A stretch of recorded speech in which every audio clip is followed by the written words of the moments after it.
It's lovely to see people here this evening. Thanks for joining us, and welcome to Terrible Thanks for asking our series, new series. We're still only just really into it. New series of webinar events staged through the College of St Hild Bede for the wider community, looking at the opportunity to be in conversation with an evening for friends, members, and indeed alumni and others connected with our college who have, in this last most extraordinary of years, got some really important stories to tell us about their professional experience and the way that's come to bear, be focused through this difficult time, and we hope give us some inspiration and a sense of kind of opportunity and learning that might have come out of all of this. So it's a pleasure to have you here. I'm Simon Forrest. I'm the college principal and the host for this evening. You can see on screen that we're joined by Steph Morrell, who's our Alumni Development Engagement Officer and the person who conceived of this wonderful series of events. But our main attraction tonight, I hope you don't mind me saying so, Jesse, is Jesse Bachir, who joins us. So Jesse's actually was our postgraduate president last year. Within the Student Representative Council, the SRC here at Hild Bede. So in a sense, we're just welcoming Jesse home, not being far away, but is indeed currently a teaching fellow in public law and human rights within the university's Durham Law School.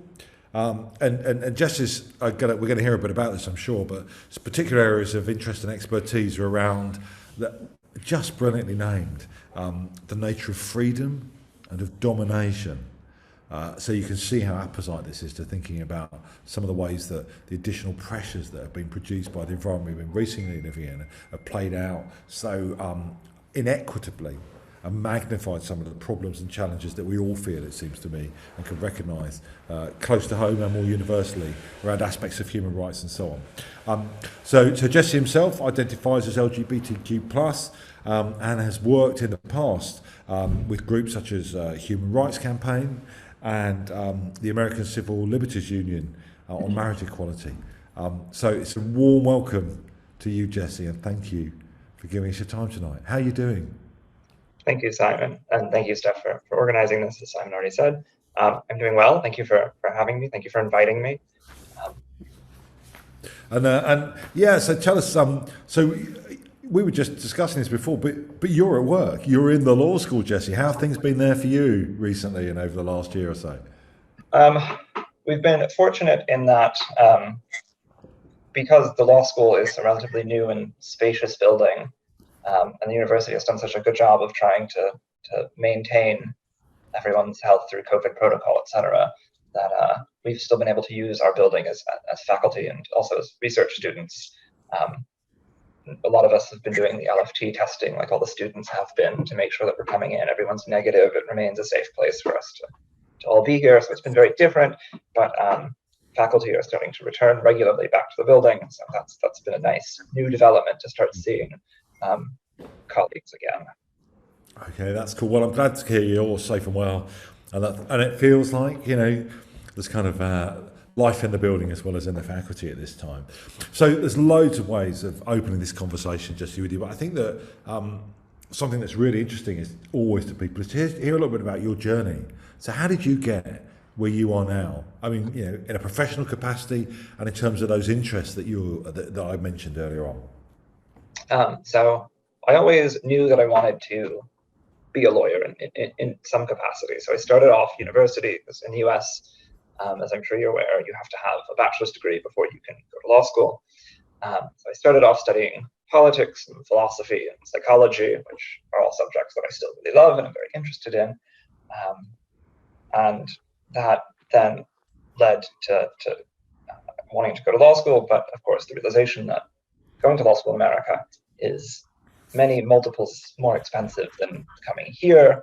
Right. I had previously lived in Europe, Netherlands, not the UK, but I decided, it'd be great to live abroad again and save some money in the process and come to law school here. Mm-hmm. And once I got here is when I decided I didn't want to just be a lawyer. I wanted to go into academia. I found the law school here at the university, the collegiate system, everything all really wonderful, and wanted to sort of stick around.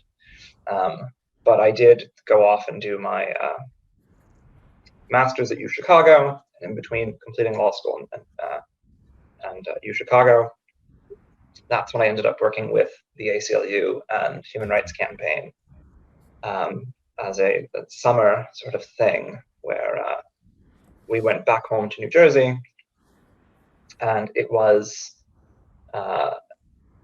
Windsor had just been decided, so that was the federal case that legalized marriage at the federal level, but not yet Obergefell, which would make marriage legal everywhere in the United States.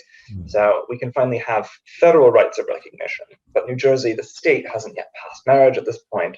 So I go home to work with these two brilliant organizations on lobbying the New Jersey state legislature to try and pass a marriage equality bill. So running phone banking, fundraising, research on the way that politicians had voted previously in the past, other issues that motivated them, putting together coalitions to try and get this all done. Eventually, though, the ACLU won in court, so we didn't have to keep lobbying against the legislature. And after that, I did my master's in legal theory, because I'm right at the intersection between legal theory and constitutional law. Okay.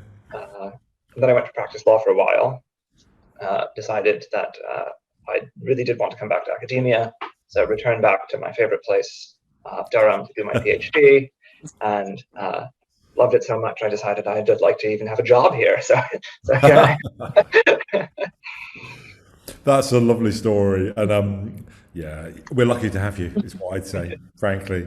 But so that's fascinating. You said you knew the law really early on. I want to just go back to that. How did you know, and what did you? Has it fulfilled its promise? Yeah.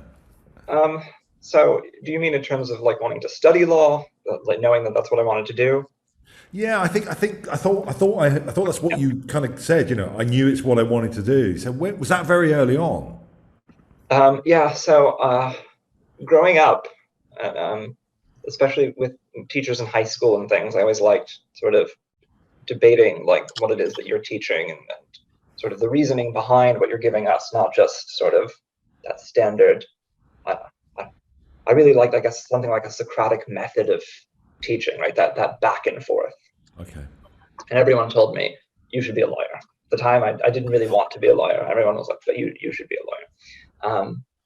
So I decided, fine, I'll start off the process. So get a bachelor's degree and study politics and philosophy. And during this time, I did mock trial, which I did very well in. I ended up working for my county prosecutor, and then I also ended up working for the New York City district attorney before coming to Durham to study law. And that sort of solidified my really wanting to most certainly come and study law, was sort of that experience. So it sounds a bit like it found you and you found it at the same time almost, yeah? Yeah. And so this component around a real interest in human rights angles, right? Was that also nascent, do you think, right at the get-go? Yep. So that came very much from, because in the US, obviously, you get to sort of, it's much more flexible in choosing your curriculum at university level. Okay. And so I was doing three majors, politics, philosophy, psychology, and I was sort of always trying to look for classes that especially overlapped between the different departments, because then I got to double count them, which means I had to take fewer classes overall. So I took a lot of political theories of justice, advanced issues in moral philosophy, those sorts of things, at the same time while taking things like constitutional law in the politics department. And so those sort of came together to develop a really strong interest in understanding human rights, how they function, what they are, both at a legal level, but also at the more abstract, theoretical, philosophical level.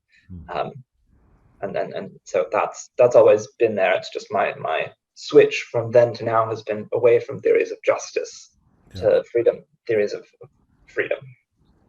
Okay, so let's help us out a bit here then. So, I mean, I'm looking for a seminar from you, aren't I? So to just one of the things I think is really helpful, going to be really helpful for people as we move forward in the discussion, a bit of focus in on some of those issues you've been talking around, marriage equality rights and so on, is some of the kind of lexicon probably we need here. But so one place to start would be, so what is that? A theory of justice versus a theory of freedom? I mean, what's going on there? Help us unpack. So the sort of division there can be very interesting in some cases, especially because there's such a close relationship between justice and freedom. But broadly speaking, a theory of justice is what morally society should look like in terms of the allocation of rights, but also material resources. So, should a society provide healthcare? What structure should a government have? What sort of resource allocation should they be using? What sort of taxation policy? Those are all questions that directly relate to a theory of justice. Okay. And a theory of freedom, on the other hand, closely related, deals with what does it mean to be a free person? And so that's going to partly depend on how you interpret a theory of justice, right? Am I free if I have access to certain goods or institutions, or if there's a certain distribution of goods in a society? So there's this very large interplay, but broadly speaking, theories of freedom are concerned with what it means for me to be free, what it means to have a free action, and questions of justice are more directed at that sort of resource allocation and what society ought morally to look like. Okay, so I'm gonna be a bit crude, but in my head, as a sociologist, I kind of see it as about, in part, the relationship, therefore, between the individual and individuals and the state as being framed in that way. Now, that's really helpful. So, I mean, you've mentioned it already, the really significant part of the work that you've done, and indeed the research and academic work that you've stepped into is definitely around human rights in relation to gender and sexuality. So I just think, again, it might be really helpful because, sometimes I think it feels okay if you're inside it, but if you're not, the difference between some of these kind of key concepts, I think, could be quite elusive to people. So I don't want to just play kind of lexicon bingo, me shout them out, you tell us what they mean. But, when you're trying to think in this field, give us a bit of a sense of, what are some of the key terms or referentials that people have to get a handle on, and what do they mean? Yeah, so especially coming from the position of, I've developed my own theory of freedom. That's what I've been doing for the past few years.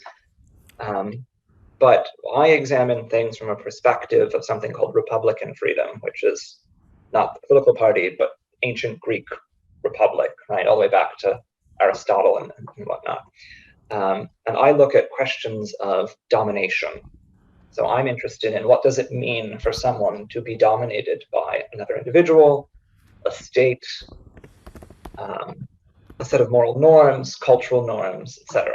So I'm interested in sort of what does it feel like to be a dominated person, and what impact does that have on how people realize themselves, how they interact with the world around them, and how, let's say, how politics happens. Okay, and then so then help us think through, so when we're talking about, as we're going to, I think we're going to talk about, the ways that some of these issues play out, particularly in the arena of equality around lesbian, gay, bisexual, trans, and queer rights. What are we talking about there in lexical terms? I mean, right, so I know a bit. There's a really long history. What does it mean when we attach one of these tags to ourselves or to somebody else? But give us a sense of the meaningfulness and the power of these labels and what have you. Yeah, okay. So when we're thinking about the relationship between domination and, let's say, LGBTQ identity, right, we're principally interested first in what is the experience of LGBTQ people on an individual level. So we want to sort of we want to know, how do they feel? Do they feel free? Do they feel dominated? And we want to, once we start that project, we want to see, well, what's exactly causing this unfreedom, right? And so if we de-abstract from the philosophy to the more ordinary political and legal, a gay man would be dominated to the extent that he doesn't have access to marriage rights equal to, his heterosexual counterparts, right? So the question of domination here is a question of how does their particular identity intersect with their ability to do the things that they might want to do that others in society can also do. So it's a function of domination. It's a function of their personal experience, but it's also a question of, broadly speaking, equality, egalitarianism, justice. Okay, that's very cool. So thank you for that. So if we try to, I'd like to manoeuvre around to it and then work my way back to kind of some of those questions in that theoretical space that you've framed them so nicely. The thing that probably people recognise in a kind of lay sense, I reckon, in the world is that there are clearly horrific and challenging experiences around stigmatisation that float around people who in one way or another actually simply do not conform or identify straight primarily. So I mean, it's been really helpful to get your sense of a bit of an angle on, the dimensions and magnitude of that, and perhaps where that sits, the notion of stigmatization sits within all this. Yep. So obviously, when we're talking about stigma, we can be talking about any number of different things. We could be talking about homophobia. We could be talking about homophobia that's rooted particularly in thoughts about disgust, right? Sort of like a natural impulsion, revulsion to things that are different. And a lot of politics around LGBTQ identity has revolved around that disgust. Mm-hmm. But in particular there, because of that relationship between disgust and stigma, right? The stigma comes from that disgust, right? That, oh, I don't want that. I don't like that. So there's a stigma that becomes attached to that. And we see that, for example, in the fact that for a very long time, non-heterosexual sexual orientations, non-binary gender expression, those are all made into mental illnesses, right? There's something clearly wrong with this person because of that. And obviously we've come to learn now that in fact, there's nothing really mentally wrong with these people. The stigma attached to them is the remainder that we still have trying to fight sort of those negative associations about, in technical terms, the other, right? The outsider. And so that's an experience shared quite broadly across many minority groups, though obviously it differentiates into how it manifests itself in relation to that particular group. Okay, that's really interesting. Thank you. So let's try and put also trans issues into the mix. So I'm long enough in the tooth, I've been 32 years in sex and gender research in sociological terms to recognise that not only do things change, but things come around. And something that's very kind of present and focused often in certainly the kind of, I would say, in a broader cultural environment, is widespread confusion, actually, as much as anything, about the notion of trans identities and trans rights. So, have you got something you can offer us that's a kind of helpful way of beginning to unpack that? Yeah. So I'm going to sort of gloss over the fact that non-binary gender has existed for much longer than our academic discussions of it. Academic discussions around gender started, as I'm sure you know, around the 1950s with sexologist John Money talking about the differences between gender and sex. That's all great. Those things already existed. So this is us just giving language to something that's always already been there.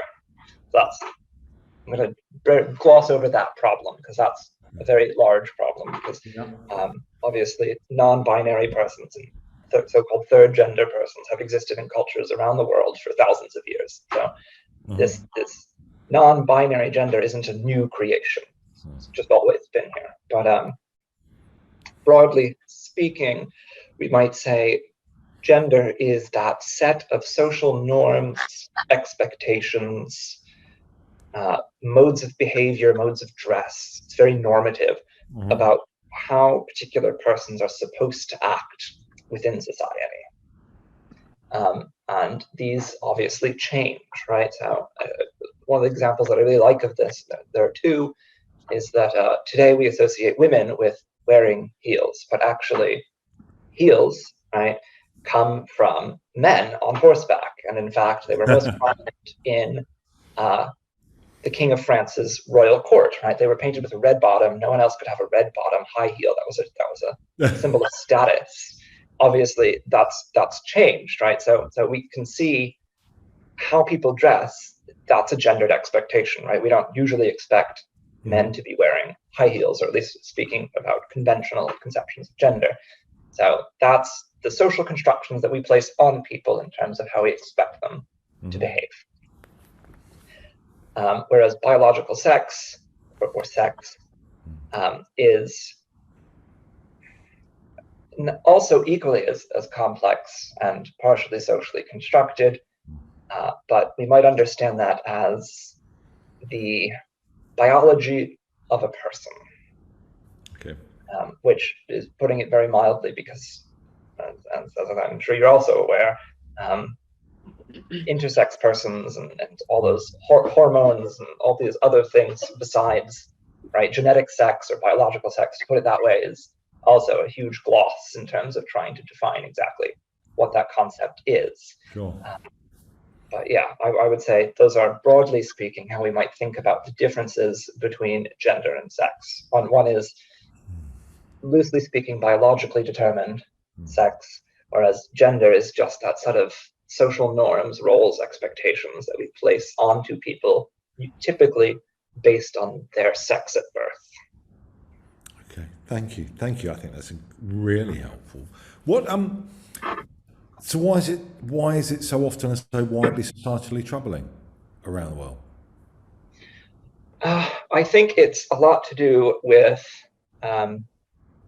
sort of the appearance of non-binary gender around the world has happened in a number of cultures, but not principally in, let's say, European cultures. And as we know, as a product of colonialism, that sort of binary expectation of gender has been exported around the world, largely from Europe. And a lot of that has become part of the cultural practices of those countries. And so when there's an expectation that all bodies are in fact gendered in a particular way, one or the other, when I start deconstructing that concept, and you know, we typically think of gender as a concrete, immutable characteristic. And when I start deconstructing that concept, I start living in a way that refutes sort of how you see the world. Yeah. Right. That becomes problematic. That people are going back to remember the disgust and everything we were mentioning before. Right. That's a fear of something. It's a dislike of the new, the novel. It makes them uncomfortable. Okay, it's nice. Thank you. And I mean, I reflect on the multiple ways of managing that, and that's kind of interesting. So, for me, I was thinking about, you know, if I take something like a Northwestern culture, a British culture in particular, there are multiple ways of dealing with it, you know, responding. And some of them are violently oppressive, aggressive, assertive. Some of them are comedic, you know, attempts to ridicule or diminish, or indeed place in a particular kind of cultural space. You know, the identification of gay men as a particular form of camp is one way of managing, cultural management, it seems to me, is one way of thinking of that, of what's going on, and all the complexities that flow from it, you know, conformity, use of, traducing that, and so on. So these are kind of interesting space that all this work then happens in a more, what feels to me like in a particular kind of cerebral way within the framework of thinking about how one places it within rights and the law. So I mean, the law's often been the obstacle of equality. You know, it's been constructed to. So is that still where human rights lawyers sit, outside you know, lobbying against a system that's basically set up in many ways to be inequitable? Or are we somewhere new and novel now in terms of the kind of identity of the profession, or the part of the profession? What's your take on that? So in the early, let's call it the early days of the more recent LGBTQ movement, so post 2000s, okay, the UK was quite progressive, right? We have the Gender Recognition Act, which allows people to live in their, as the Act puts it, their acquired gender, which at the time, this process was considered absolutely revolutionary, right? This was a validation of the genuine identities that people have been living with for decades. But it's been a while, and just a few years ago, a reform consultation happened about sort of the problems that we've identified with this. And we know that even though, for example, it's not necessary for a trans person to undergo certain types of medical procedures in order to acquire a gender recognition certificate, it becomes very difficult for them to obtain one without saying, oh yes, I have this particular surgery scheduled at some point in the future, because they are looking for particular types of evidence to prove that you are in fact who you say you are. And it requires the agreement of two medical professionals. So it's a very heavily medicalized model of being trans, even though gender itself is not a medical issue, where we still treat the intersection here around gender identity and politics as a question of medicine, as opposed to a question of just gender and social construction. And of course, these many trans persons do feel some sense of a body dysmorphia. So of course, there is a respect in which the medicalization is appropriate, but forefronting the medicalization of it sort of detracts from the fact that we're talking about what their experience is and what it is that they're seeking, and that might not actually be such a heavily medicalized understanding of what it is to be trans. So, I'm kind of leaping a bit here, but I'm really interested to know, do you have a picture in your head of where the kind of critical points are in the legal construct that either free or obstruct the achievement of that sense of freedom to be recognised as what you are? Are there particular things that help? Maybe that's another way of putting it in a legal sense. Sorry, Jesse, I got there in the end. So what's really interesting is under the Equality Act, people can effectively self-identify, and that provides them with access to appropriate bathrooms and other gender segregated spaces. So the law technically already allows that to happen without the need for a gender recognition certificate. You don't need a GRC to use gender appropriate bathrooms. It's protected by the Equality Act. However, the GRA, for certain purposes in the Equality Act, do require this sort of medicalized transition for especially trans persons. And that becomes very problematic, especially because of not only how the act is structured and the expectations it places, but also on the question of the access to these processes. There aren't very many gender clinics in the UK, and a significant proportion, over 50% of trans people in the UK consider paying for private medical service in order to actually be able to access the care that it is that they need. And a not insignificant percent, around 15%, do actually obtain private care, including going so far as to travel to, for example, the US or Canada to obtain care there. And obviously that's very problematic, especially for younger people who don't necessarily have access to these kinds of financial resources. So is the, for instance, would be in the process of a rights-based approach to arguing for freedoms, the provision of those services becomes part of the issue. That's right. Then I take it. Okay. Right, and sort of, there's always been in the background of liberal thinking that we as a country or we as individuals have a right to self-determination, right? That's considered a really fundamental right. And if I'm going to take seriously a commitment to self-determination, then I also need to take seriously within a rights-based framework that takes that seriously.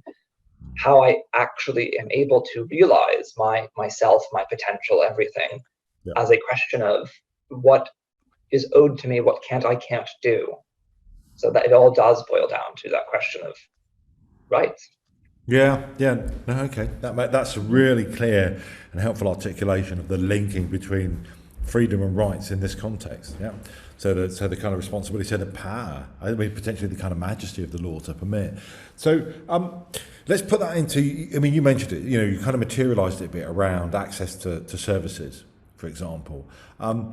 What's your sense of what's happened in the COVID crisis? You know, both in terms of, say, services, and then if you're welcome to broaden it out, what else is going on out there that might have been distorted in some way by all of this that we're going through?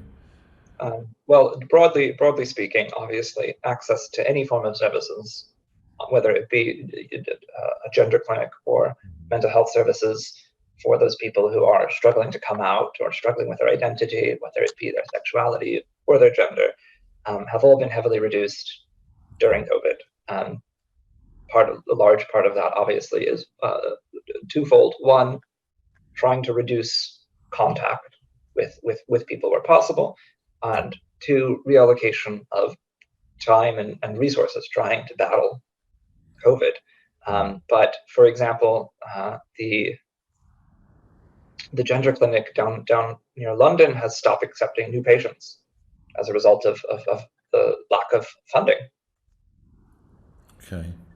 And sort of what kind of, and somewhere like that presumably serves a lot of people in London and beyond. We're just talking about simple shutdown in service.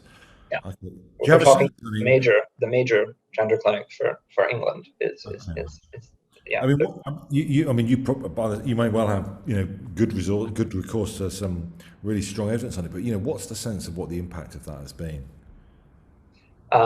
So it's been doubly problematic, not just in relation to COVID and that, but also there's currently a legal battle going on as to whether or not under 18s can access any treatment at all. Mm-hmm. Which at first instance the court said they can't. On appeal it was overturned, and it's getting appealed yet again.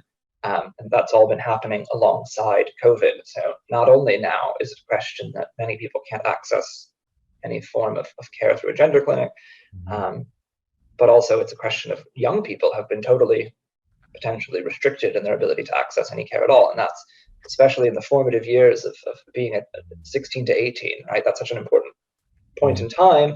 And to sort of have the court come down and initially block that as a lack of consent was, within the community especially, viewed as very problematic, especially because obviously we do need to take into account the fact that judges themselves are really trans, and it's hard to really talk to someone who isn't trans and who's a judge, as well-intentioned as they might be, about these issues, right? And so there's been that problem, but on the flip side, there's been a real lack of access to any care for anyone.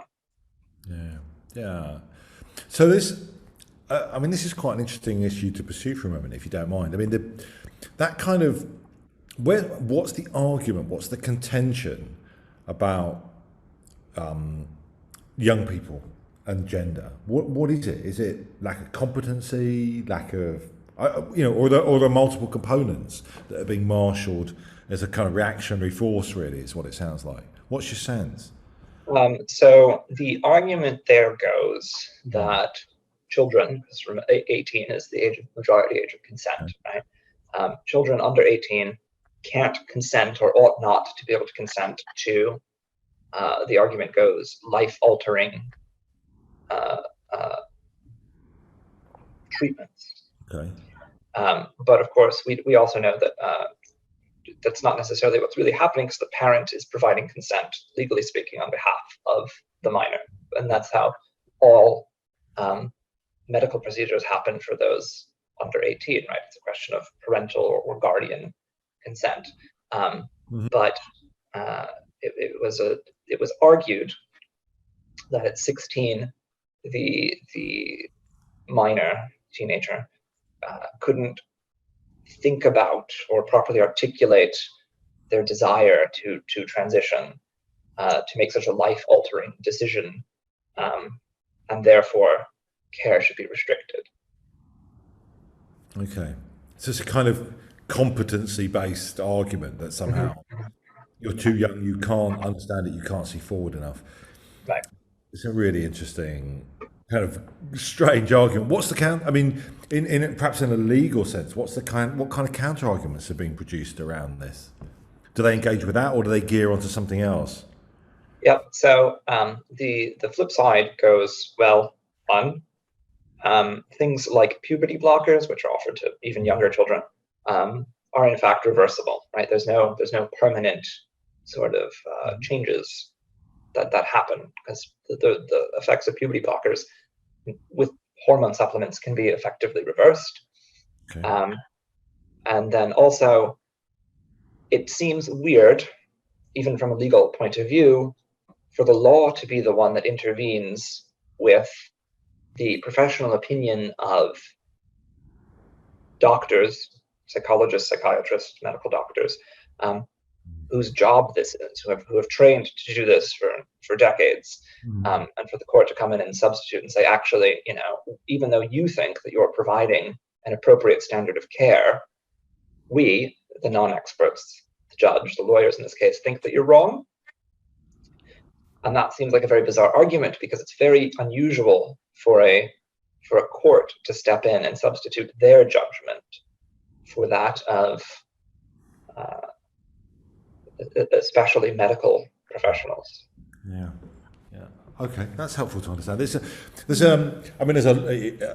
You'll know as well, if not better than I do. I mean, there's this kind of long and complex relationship, isn't there, between medicine and the law, and the toing and froing. And I mean, this is a reflection, kind of slightly tangential, but it has been interesting to live in a period in which the clinician, in the guise of a public health official, but they're nearly all medically trained, has become, such a powerful expert voice with authorities, way beyond actually those that might otherwise normally be exercised upon fellow human beings. And it's kind of interesting to see in this is kind of a nice, interesting example of an arena in which those things are not so straightforwardly aligned, for example, where we see a bit more of a jockeying potentially, although I'm sure there are medics out there who sit on both sides, if you know what I mean. Okay, look, we've been really pumping you here for like 40 minutes, Jesse. You've been doing really well. I do just wonder whether we should just give ourselves a few minutes, let you grab a break, have a breather for a second. I've got plenty more things I'd like to come back to. We might pick up something from the wider world around us, but just to seed a few ideas before we check out for 5 minutes.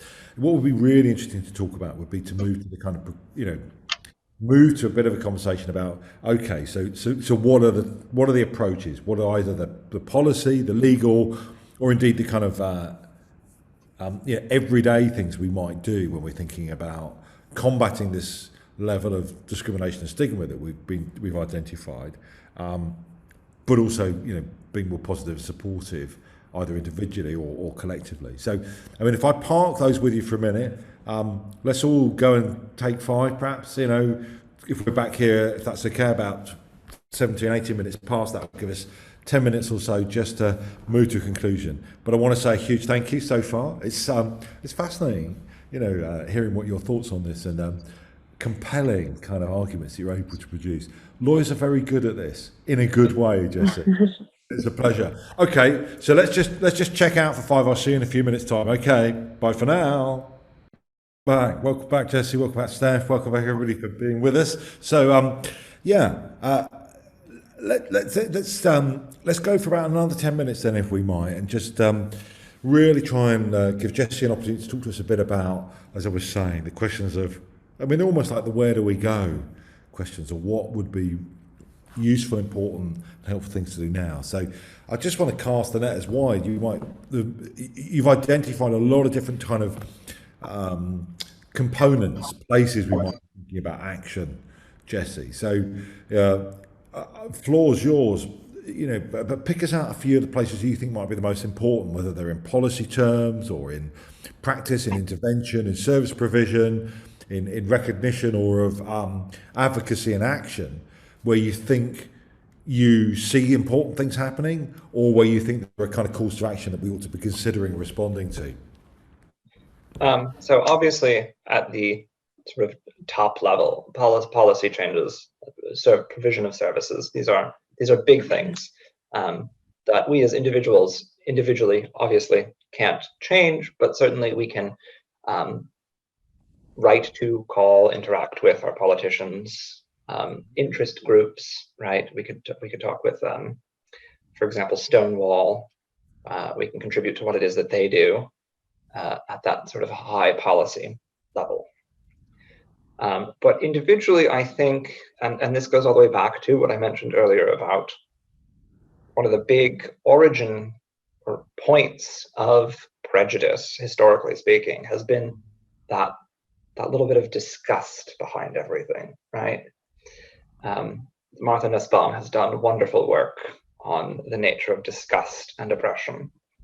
And I think what we do individually on that level is, and this applies not just to LGBTQ persons, but the experience of all persons who are different than us, is to genuinely stop, treat them with the dignity and respect that they deserve, and really listen to what it is they're saying their experiences are and how those experiences impact them. And to also be cognizant of the way that we act and how that might affect those people unintentionally. A really good example of sort of, let's say, some behaviors that we might see in Durham from students who I'm sure don't intend to offend anyone, but nonetheless, we might see people going on nights out or socials or something themed as cross-dressing. And to a trans person, right, that might look like to them, I'm the butt of the joke here, right? A man in a dress, haha, how funny, right? Obviously, that's not the intention that those people might be right there on a night out.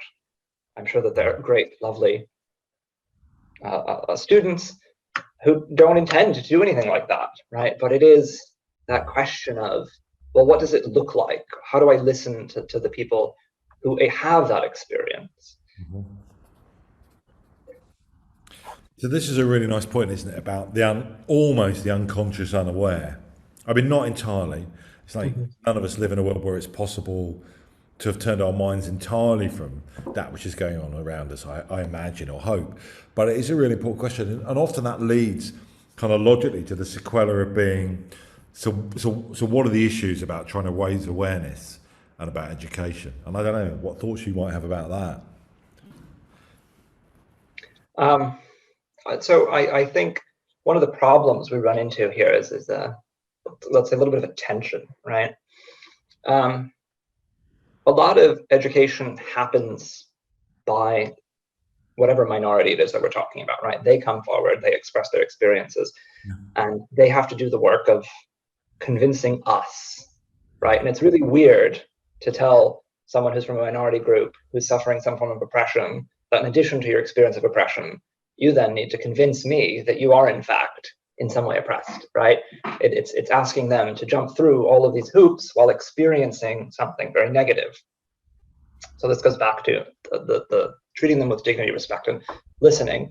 That's important. But I also think it's important to, especially when we don't understand something and something is new to us, we need to spend time sort of going away and in some sense learning about whatever that thing is, right? So I'm sure that there are authors who have written about whatever that particular issue is, who identify in that particular way, right? There are in fact plenty of books written by trans academics about gender and being trans, from gay men documenting the historical experiences and feelings of gay men or racial minorities. This applies everywhere. We should invest time in reading what they have to say rather than continually expecting them on an individual personal level to tell us, right? Okay, that's a really helpful. And I think the kind of notion of the value of voice of experiences, but not asking voice of experience to do the work, is I think, proving a challenging issue for quite a lot of organisations and some individuals to get hold of. You know, that kind of notion of, well, hold on, how do I give the space, hear the voice, but then step into? So maybe that's something we should be asking people to take away and think about, right? You know, what does it take to be an ally, or to stand up, or whatever? And it's interesting to think about those kind of interventions where there's an attempt to empower people to do it. Yeah, okay. And then I suppose the other component it points towards is both the change in, I'm not sure quite whether this is how we still refer to it, but kind of both the permissive legislative environment, one that recognises and values things, allows them, but also that which is actively seeking to sanction behaviours or attitudes or views or structures, change structures which are against. So if I've kind of contrived to make it a bit of a binary, I'm afraid. But if you challenge me, push back on that. But in those spaces, are the particular things you think, remain, not only just remain to be done, but maybe are some of the more important things we should get at? Yeah, definitely. Going all the way back to the beginning, talking about domination. Remember, I talked about domination as both being a product of states, institutions, but also it's a question of what we individually do, right? So domination occurs or can occur at any and every level within society, right? I can do something where I inadvertently make someone feel oppressed. There's a very good speech by a drag queen, Panty. She's an Irish drag queen. And she's talking to a theater after the performance, and she talks about a personal experience she had standing at the crosswalk. And she's standing at the crosswalk in drag, and some group of young boys drives by in a car, and they throw an empty milk carton at her. So she says, it doesn't hurt. I'm not physically injured. It's an empty milk carton. It doesn't hurt. But then when I'm standing at that crosswalk, right, because I then in the future think, what is it that gave me away? How did you know, right? What was I doing, right? And so that's one of those instances where we have the interaction between social oppression and individual oppression, right? Because individuals can perpetuate that social oppression. They can dominate by enforcing those negative norms, right? And so when we think about domination and oppression, we're thinking about it at all these different levels. And so if we want to address what it is, especially in terms of LGBTQ rights, to be not dominated, we need to think about what do I do as an individual, and then what do I do at the higher level of, if I see someone being transphobic, well, I go and say something about that, right? I intervene because I want to, in fact, prevent that type of domination. I want to be that agent of anti-domination there. I want to, or if not in the presence of someone who's, let's say, gay, but someone makes a gay joke, right? I should speak up and say, no, that's not appropriate, right? It's not really very funny. It's not, because all of these things, even though small individually perhaps, right, they're all perpetuating these problems that we see socially, and those social problems matriculate into legal problems, right? We still have, as we talked about before, the Gender Recognition Act and the DRC, and all of these things, they're not detached. You can't pull any one of them and say, here's the problem. Yeah, okay. No, that's really helpful. Thank you. And you remind me of two things. So one is it's a beautiful paper that tried to look at what had the strongest, what was influencing most the places that young people, as a kind of a slightly lumpen mass, but anyway, views were on sexuality and equality issues. And one of the things that stood out really strongly was that combination. And so it was countries where there had been a really active attempt to create legislation that created more equalities of age of consent, equalities of recognition, and combined with places where stuff happened on the ground in people's lives. So there was more active challenge, there was more active recognition, and often that took interesting kind of cultural form. So it was because it was every day. And one of the nice examples cited in a paper I saw, some people would be familiar and some not, but was Mrs. Brown's boys, right? So a straight man who cross-dresses as a kind of joke, you know. So it's all kind of problematic in lots of ways. But Mrs. Brown became the face of equality rights for gay marriage in Ireland, which is a really interesting kind of combo, isn't it? Really interesting complexity. But it's a beautiful example of getting into a space and being able to make a point through that's really culturally recognisable, because it traded on, in a curious way, traded on other stereotypes. It's nothing straightforward about it, but it's a really nice example of that.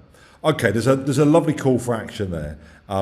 So I really hope that's something that people could take away here.